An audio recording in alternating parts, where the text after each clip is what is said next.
HSS ലയനം എത്രയും വേഗം നടപ്പിലാക്കണമെന്ന Kerala non teaching employees organisation Khader commission റിപ്പോർട്ടിൽ സ്റ്റാഫ് പാറ്റേണിനെ കുറിച്ച് പരാമർശിച്ചില്ലെങ്കിലും സ്റ്റാഫ് പാറ്റേൺ ക്രമീകരിക്കണമെന്നും KNTO സംസ്ഥാന ട്രഷറർ VK ജയകുമാർ വാർത്താസമ്മേളനത്തിൽ ആവശ്യപ്പെട്ടു.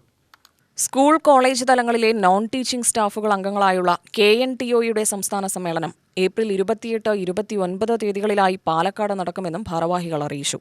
കേരള നോൺ ടീച്ചിംഗ് എംപ്ലോയീസ് ഓർഗനൈസേഷൻ്റെ 10ാമത് ജില്ലാ സമ്മേളനമാണ്, സംസ്ഥാന സമ്മേളനമാണ് ഏപ്രിൽ മാസം 28-29 തീയതികളിലായി പാലക്കാട് മേഴ്സി കോളേജിന് സമീപമുള്ള സൈമൺ സെൻറ്ററിൽ വെച്ച് നടക്കാൻ പോകുന്നത്.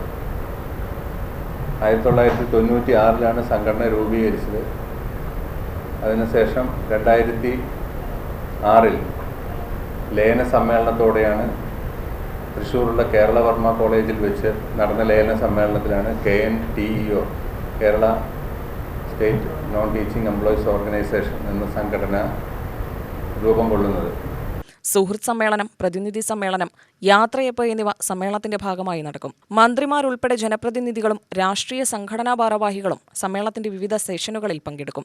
സർവകലാശാലകളെ കാവ്യവൽക്കരിക്കാനുള്ള നീക്കത്തെ പ്രതിരോധിക്കുന്നതിനൊപ്പം തന്നെ ലഹരി മാഫിയകൾക്കെതിരെ ശക്തമായ നടപടിയെടുക്കേണ്ടതുണ്ടെന്നും VK ജയകുമാർ പറഞ്ഞു. ജില്ലാ secretary B Sabaridas, treasurer Cyril Vinosh Kumar, vice president A Santhosh Kumar എന്നിവരും വാർത്താസമ്മേളനത്തിൽ പങ്കെടുത്തു. UTV news, Palakkad.